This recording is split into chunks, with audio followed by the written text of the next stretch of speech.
की जी पृथ्वीवर उष्णता निर्माण झालेली, त्या उष्णतेमुळे काय झालेलं आहे की जो निसर्गाचा समतोल आहे तो ढासळलेला आहे. आणि तो ढासळलेला असल्यामुळे पाऊस केव्हाही पडतो. उन्हाळ्यात पाऊस पडतो, पावसाळ्यात पाऊस पडतो, हिवाळ्यात पाऊस पडतो, मोसम नसताना पाऊस पडतो. अशी परिस्थिती आहे. त्याला कारणीभूत मानव स्वतः आहे. का तर मानवाने केले. जय हिंद, जय महाराष्ट्र, जय सनातन. बंधू आणि भगिनींनो, सध्या प्रत्येकाच्या तोंडामध्ये एकच शब्द आहे की तापमान वाढलं आहे. तापमान वाढलं म्हणजे नेमकं काय, त्याची कारणं काय. तर जागतिक लेवलला गेले 30 ते 35 वर्षाचा कालावधी गेला की एकदा परिवर्तन होतं. मग ते मानवी जीवनामध्ये असो, प्राणी जीवनामध्ये असो, किंवा पृथ्वीमध्ये असो, किंवा सजीव सृष्टीमध्ये असो, परिवर्तन हे निसर्गाचा नियम आहे आणि तो होणारच आहे. मग परिवर्तन एकदम होत नसतं. हळूहळू हळू हळू हळू त्याला वेळ लागतो आणि नंतर एकदम ते परिवर्तन जाणवतं. तर तुम्हाला सांगतो, जसं समजा एखाद्याला शुगर आहे. शुगर ही केव्हा माहीत होते, ज्यावेळेस तिचं रूपांतर मोठ्या प्रमाणात होतं. ती प्रत्येकालाच असते. आणि त्यातली त्यात काय झालेलं आहे की लहान मुलापासून मोठ्या माणसापर्यंत प्रत्येकाला जेवणामध्येही साखर आहे. पूर्वीच्या काळामध्ये तसं नव्हतं. साखर हा पदार्थ नगण्य असा होता. गूळ राहायचा. गूळ हा ठराविक कालावधीमध्ये दिला जायचा. कोणी पाहुणे आले तर गूळ फुटाणे दिल्या जायचे. चहा नसायचा. आज चहाचं महत्त्व एवढं झालेलं आहे की चहा जर नाही दिला तर तो समोरचा माणूस म्हणतो, काय बाबा, आम्ही फलाण्याच्या घरी गेलो, त्याने आम्हाला चहाच्या पाण्याला सुद्धा नाही विचारलं. पूर्वीच्या काळामध्ये गूळ फुटाणे द्यायचे. उन्हामधून माणूस आला, थकून भागून आला, त्याच्यामध्ये गुळामध्ये उष्णता म्हणजे हीट निर्माण करण्याची क्षमता असते. आणि गूळ हा कफ निवारकसुद्धा असतो आयुर्वेदानुसार. गरम असल्यामुळे तो कफाचा सुद्धा नाश करतो. आता केमिकलयुक्त गुळ आला, तो भाग वेगळा.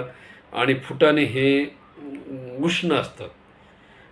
ते समजा उन्हामधून आलेल्या माणसाला जो ताप वगैरे आलेला असतो किंवा सर्दी झालेली असते, अशा माणसाला ते दोन्हीचं काम करतात. म्हणजे ज्याला आपण एअर कंडिशनर म्हणतो, उन्हाळ्याच्या दिवसामध्ये ते थंडीचं काम करतात आणि थंडीच्या दिवसामध्ये गरमीचं काम करतात. असे ते फुटाणे असतात. म्हणून ते पूर्वीच्या काळामध्ये दिल्या जायचे. म्हणजे ते दोन्ही ऋतूमध्ये काम करायचे. भले पावसाळ्यामध्ये थोडा त्रास होतो व्यवस्थित न चावल्यास, तर अशा प्रकारचे ते फुटाणे पूर्वीच्या काळामध्ये गूळ फुटाणे आणि पाणी दिल्या जायचं. तो मान होता. आज काय झालं की पाहुणा आला की त्याला आपलं चहा करून पाडलं की ओके. मग तो पाहुणा नाही जरी जेवला तर चहाच्या कपाला फार महत्त्व आहे. वा काय, आम्ही तिथं गेलो, त्यांनी आम्हाला चहाचा कपसुद्धा नाही विचारला. व ते म्हणजे ते कसंही का असत नाही, त्याच्यात ते निव्वळ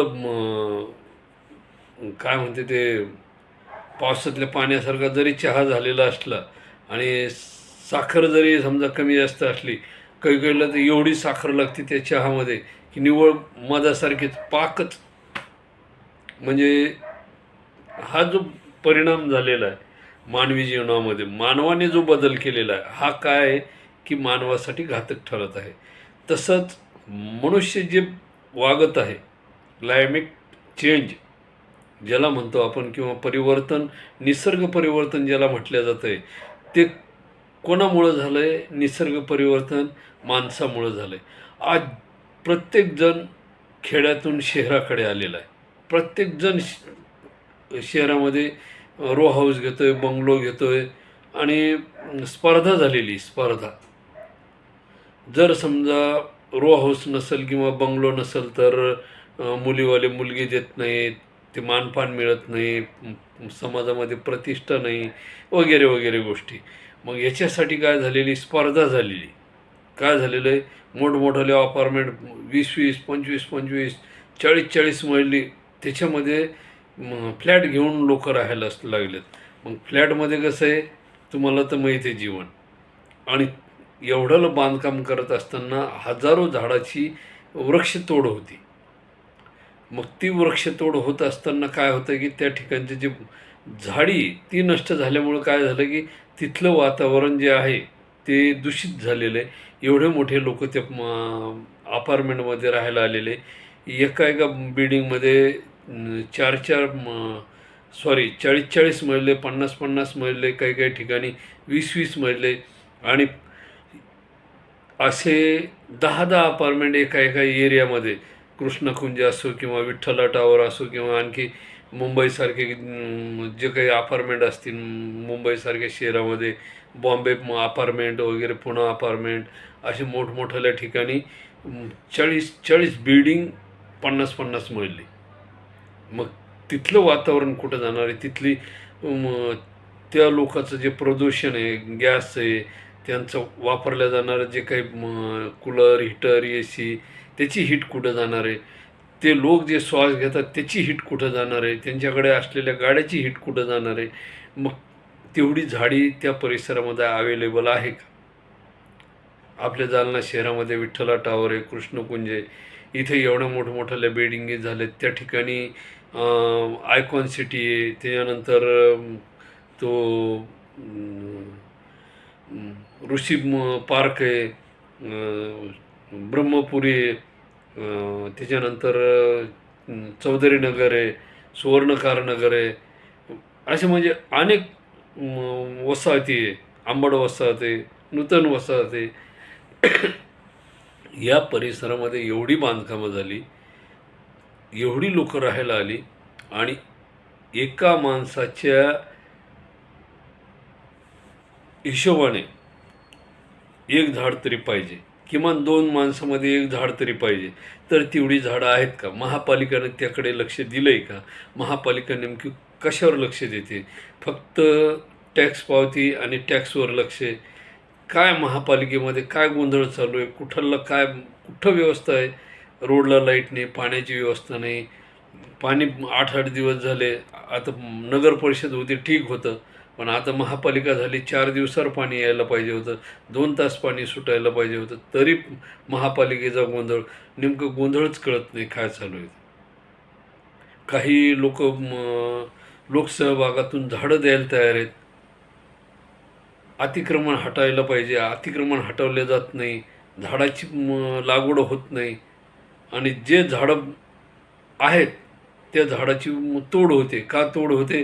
घर बांधण्यासाठी, रस्त्याच्या बांधणीसाठी. आणि अशामुळे काय झालं की जमिनीची धूप होत चाललेली, आणि जमिनीची धूप झाल्यामुळे, आणि महत्त्वाचा मुद्दा म्हणजे मायनिंग.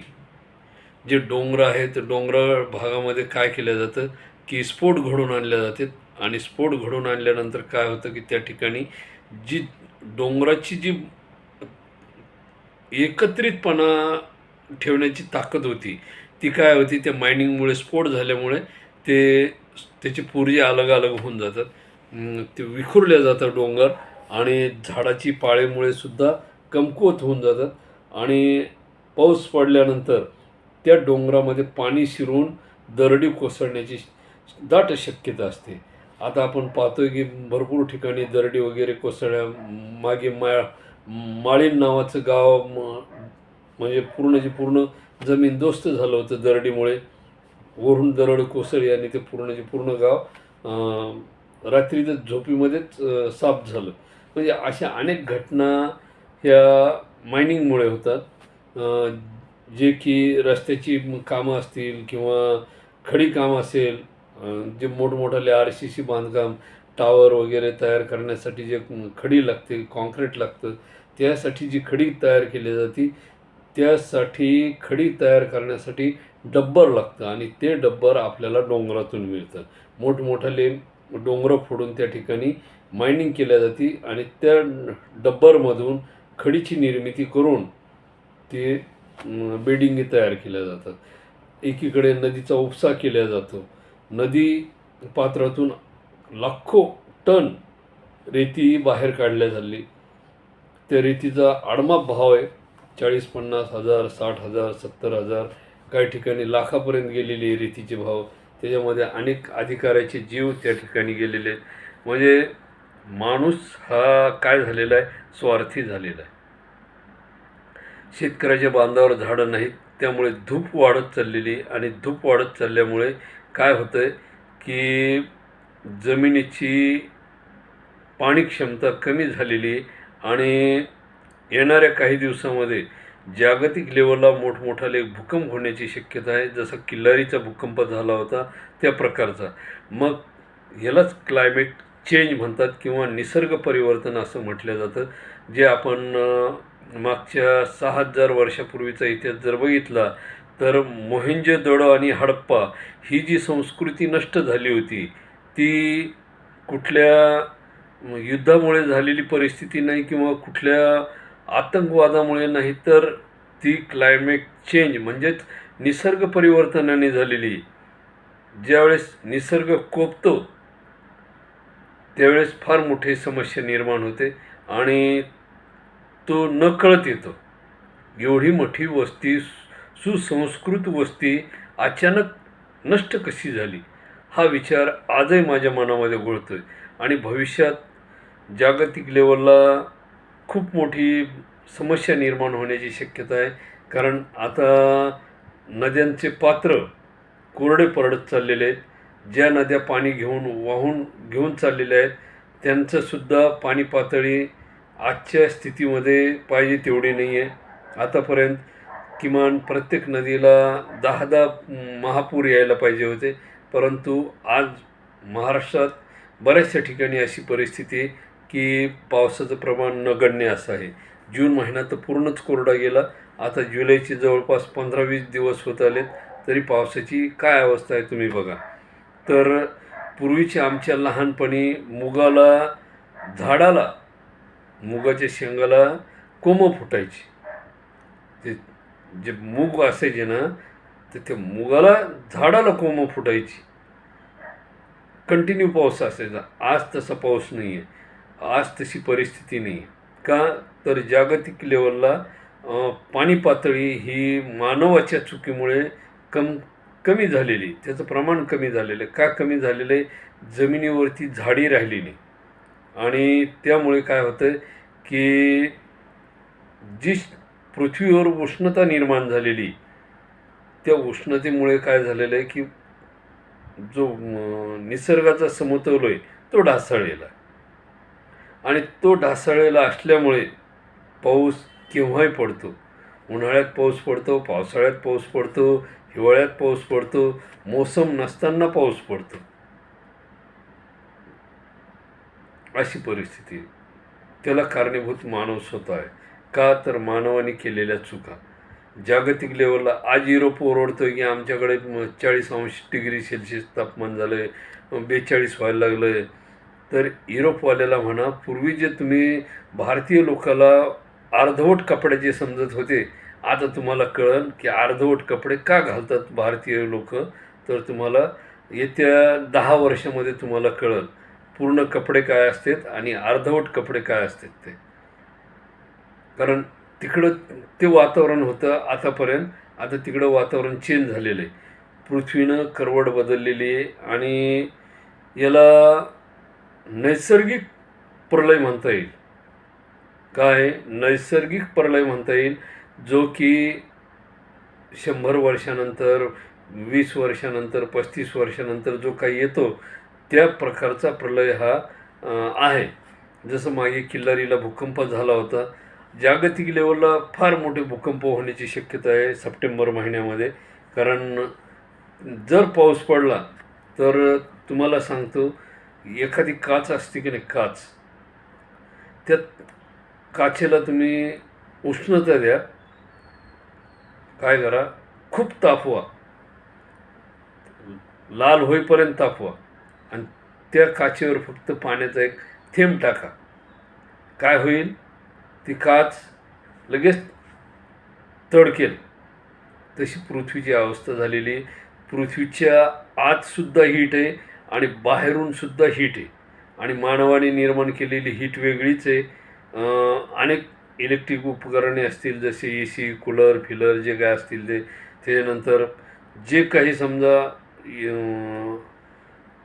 युद्धजन्य परिस्थिती झाली होती मागील काळामध्ये, त्याच्यामध्ये जे वातावरण झालं ते वातावरण कसं होतं.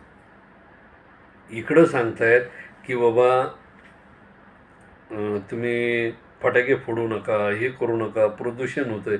तिथं कोण सांगायला जाणार आहे? अमेरिका, इराण, इस्रायल, हमास, त्याच्यानंतर युक्रेन, रशिया, यांना कोणी समजून सांगायचं की आता पृथ्वीचं काय होतं आहे, नुकसान होतं आहे? तिथं कोणी सांगितलं? ट्रम्प गेला होता ड्रम घेऊन? कोण गेलं होतं तिथं? काय लोक, मला काही कळतच नाही. ते पुतीन गेला होता, एलस्की गेला होता, नाही बाबा पृथ्वीचं वातावरण बदलायला लागलं आहे. कुठला शास्त्रज्ञ गेला होता, किंवा वरून आईन्स्टाईननी फोन केला होता, ओपन हॅमरनी फोन केला होता की बाबा युद्ध वगैरे करू नका, मी बनवलेला जो बॉम्ब आहे तो फार घातक आहे आणि त्याचे परिणाम फार वाईट आहे. किंवा महात्मा गांधी गेले होते, किंवा एका गोळीनं मी मेलो, एवढ्या मोठ्या गोळ्या नका मारू, बॉम्ब नका टाकू, सांगायला गेले होते का ते लोकायला? नाही, कोणीच गेलं नाही. का? हे काय असतं, विज्ञान जेवढं तुम्ही शिकाल तेवढं घातक आहे. शिकायला नाही पाहिजे अशातला भाग नाही, शिकायला पाहिजे, पण एवढंही घातक नाही. आता काय म्हणे, काल परवा एक नवीनच ऐकलं मी की हिंदू संस्कृतीमध्ये जर माणसं जाळे तर त्याची जे धूर निघतं त्याने सुद्धा प्रदूषण होतं म्हणे. गाड्याचं प्रदूषण ठीक होतं सगळं. आता रोज का हिंदू लोकांची माणसं मरत आहेत आणि ते जाळ्यानं प्रदूषण होतं आहे. ती एक मंत्री आला आहे, त्याने आता ते पूर्वीचा एक मंत्री आलेला होता, त्यांनी हेल्मेट आणले होते बा, त्याच्या नातेवाईकाची फॅक्टरी होती, त्यानं सगळ्याला हेल्मेट सक्ती केली. हे मंत्री लोक काय करतील ह्यांनाच कळत नाही.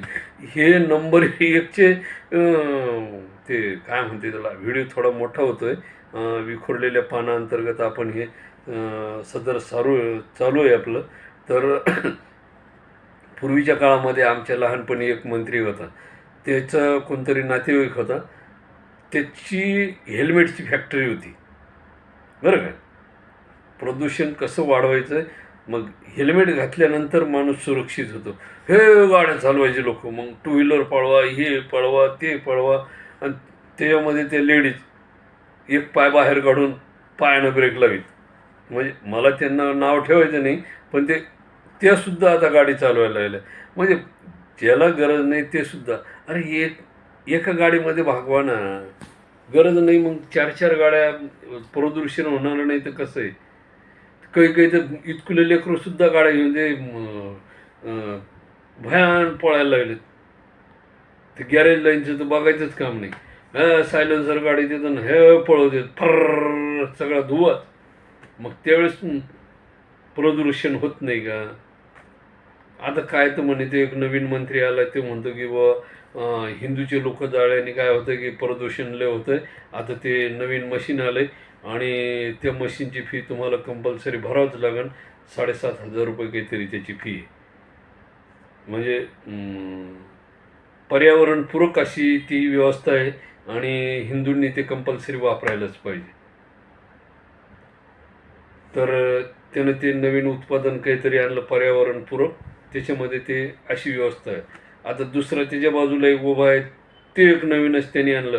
ते म्हणे मुस्लिम आणि ख्रिश्चन लोकांचे जे दफन विधी केला जातो त्याच्यामध्ये म्हणे नवीन संशोधन आम्ही करणार आहोत आणि ती जी पेटी आहे, म्हणजे दफनविधी केल्यानंतर किमान त्या व्यक्तीला 1 वर्ष 1.5 वर्ष पृथ्वीमध्ये विघटित व्हायला लागते, वेळ लागतो. आता आम्ही नवीन संशोधन केलं आहे, त्या पेटीमध्ये ते ठेवलं डेड बॉडी, की ती दफन तुम्ही 6 महिन्याची वाट पाहायची गरज नाही, तुम्हाला 72 तास, 48 तास आणि 12 तास अशी काहीतरी वेगवेगळी सिस्टम आहे.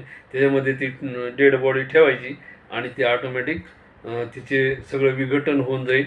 तुम्हाला ते पावडर वगैरे हड्डीचं पाहिजे असेल तर भेटून जाईल. म्हणजे हे असं नवनवीन संशोधन सुरू. काय करतील लोक, कुठं पैसा खायला पाहणार आणि काय एवढं काय डोकं लावायला लागलं मला काही कळणार. आता ते एक नवीन मंत्री आलाय, त्यांनी काय ते इथेनॉल आणलंय म्हणे. काय ते इथेनॉल टाकलं की पेट्रोलची गरज नाही.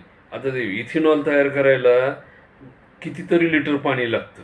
मग आता माझं म्हणणं आहे, त्याला जर पाणी लागतंय तर मग पाणी आणायचं कुठून भविष्यात? इथं पेट्रोल भेटायला गेलं, पाणी जर कमी जर झालं तर पाणी आणायचं कुठून? म्हणजे येणारं आतापर्यंत तिसरं युद्ध ठीक होतं किंवा अणुबॉम्बवरून होणार, पेट्रोलवरून होणार, पण चौथं युद्ध 100% पाण्यावरून होणार बस. पाण्यासाठी चौथं युद्ध जर नाही जर झालं तर आपण त्या मंत्र्याच्या टांगा खालून जाऊ, ज्यानं इथेनॉल तयार केलं. त्याचं नाव काय ते नितीन गडकरी. त्याने ते इथेनॉल आणलंय. तर त्याचं म्हणणं आहे की याने प्रदूषण होत नाही, काही नाही, गाड्या चांगल्या राहतात. आता बऱ्याचशा लोकांच्या तक्रारी आल्या की व ते मायलेज कमी द्यायला लागले, पार्ट गंजायला लागले, गाड्या जाम व्हायला लागल्या, पाहिजे तेवढं ॲव्हरेज देत नाही गाडी. त्याच्यानंतर ते मध्येच रस्त्यानं बंद पडते. मग त्याच्या टाकीमध्ये पाणी तयार होतं. म्हणजे असे बऱ्याचशा लोकांची तक्रारी. मग आता त्याच्यामध्ये काय काय डोकं लावतील लोक मला सांगता येत नाही. आता ह्या माणसाने जर समजा पर्यावरणपूरक असे जर समजा संशोधन केलं, मग हे झाडं जे तोड होती, वृक्षतोड, हे नेमके जातीत कुठं आणि कशासाठी मलाच ते कळत नाही. कोणी म्हणतं सिगारेटचे कागद तयार होते, कोणी म्हणे नोटासाठी वापरल्या जातात. आता भारत तर ते प्लास्टिकचे नोटा आणणार आहे, मग नोटाचा काही संबंधच नाही त्या कागदासाठी. आता पेपरलेस पूर्ण व्यवहार झालेला आहे, तरी भारतामध्ये वृक्षतोड कशी चालू आहे तेच मला कळालं. पूर्णच पेपरलेस व्यवहार सुरू झालेले आहेत. कुठंच पेपरचा वापर करायचा नाही असं भारतामध्ये डिक्लेअर केलं आहे माननीय पंतप्रधान, मुख्यमंत्री यांनी. आणि मग तरी झाडाची वृक्षतोड होऊन झाडं चाललीत कुठं?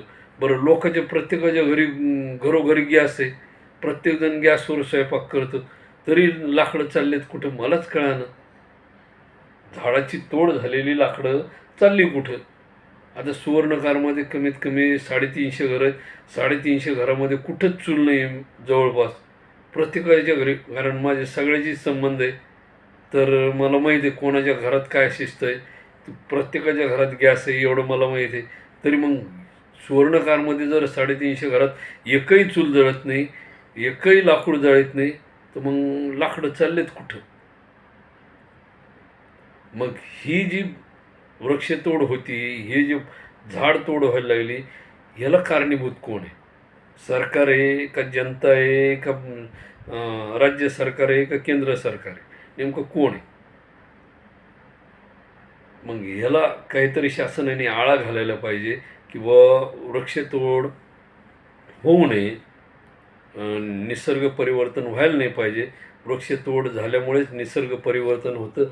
नद्याची कोरड पडण्याची शक्यता वाढते. जशी सरस्वती नदी कोरडी पडून पातळामध्ये लुप्त झाली, तशी आणखी मोठ्या नद्या 1-2 जर बंद पडल्या तर भारतामध्ये 75% लोक नुसतं पाण्यानं मरणार आहेत.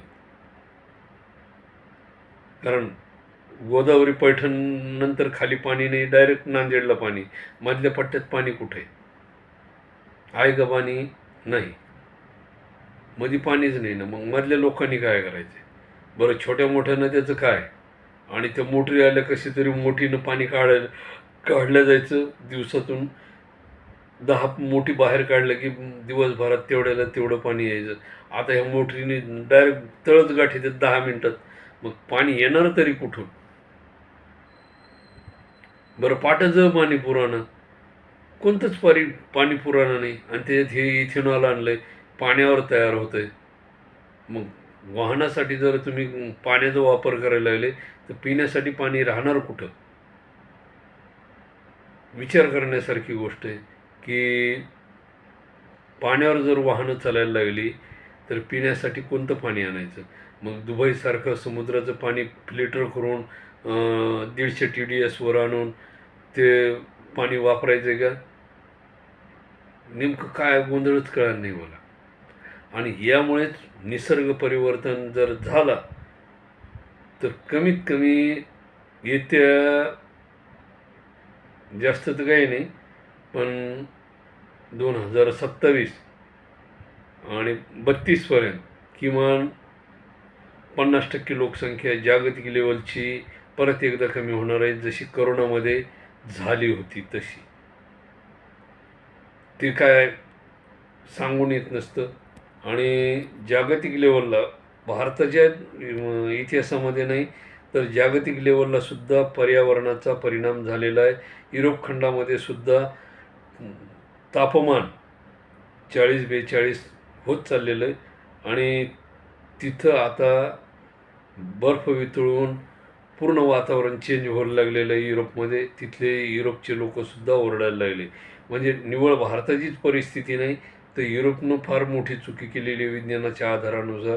त्यांनी खूप मोठी प्रगती केलेली, त्या प्रगतीवर विरोधाभास निर्माण झालेला आहे आणि ते मोठमोठ्याने ओरडत आहेत की पृथ्वी वाचवा, पृथ्वी वाचवा. आणि प्रत्येकजण भारतापर्यंत, कधी कधी भारतातले लोकसुद्धा म्हणत आहेत पृथ्वी वाचवा, पृथ्वी वाचवा. पृथ्वी आणखी पहिल्यापेक्षा कललेली. काय, आणखी एखादी 2-4 करोड लोकसंख्या वाढली तर पृथ्वी 100% पलटी होणार, म्हणजे होणार हे निश्चित आहे. तर बंधू आणि भगिनींनो, पर्यायी व्यवस्था होईल तिथपर्यंत. आता माझं तरी काय वैयक्तिक मत असं आहे की प्रत्येक गावाने आपल्या सीमा हद्दीला, एका गावातून 4 दिशेला रस्ते जातात. पूर्वेला जातो, पश्चिमेला जातो, उत्तरेला जातो आणि दक्षिणेला जातो. 4 रस्ते जाते. प्रत्येक रस्त्याला जर प्रत्येक गावाने, प्रत्येक महापालिकेने, प्रत्येक नगरपरिषदेने, प्रत्येक ग्रामपंचायतने, प्रत्येक तांडा, वाडी ह्या सगळ्यांनी जर समजा प्रत्येकी 4ही रस्त्याला दोन्ही बाजूनी आपल्या सीमेपर्यंत, जी गावाची हद्द असते त्याला शिव म्हणते, त्या शिवापर्यंत जरी समजा जेवढे झाडं लावता येईल, कोणती झाडं लावायची, वड, पिंपळ, लिंब, आंबा, चिक्कू, चिंच, काही फळांची लावायची, काही, जेणेकरून पक्षी परत एकदा वाढतील. मानवाने फळांची झाडं कमी केल्यामुळे पक्षी कमी झाले, चिमण्या कमी झाल्या. मोबाईलच्या रेंजमुळे झाल्या नाहीत तर आपल्या चुकीमुळे त्या झाल्यात. मोबाईलची रेंज नंतरचा विषय. आपण झाडं कमी, पक्षी पटापटा मारायला लागले. आपण स्लॅबची घरं बांधली, पहिले खांडाच्या घरामध्ये ते आश्रय करून राहायचे, तिथं बसायचे त्या खांडामध्ये. आता चिमणीचा आवाज पाहायला मिळत नाही, ऐकायला मिळत नाही.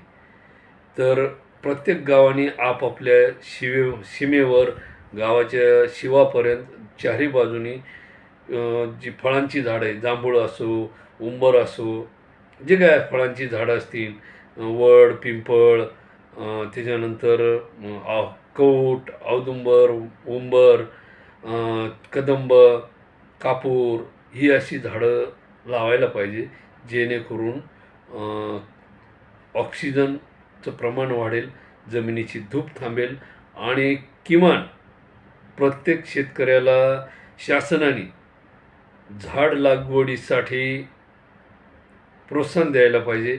महत्त्वाचं म्हणजे शेतकऱ्याच्या मालाला सरकारने हमी भाव द्यायला पाहिजे. हमी भाव कधी डिक्लेअर करायला पाहिजे?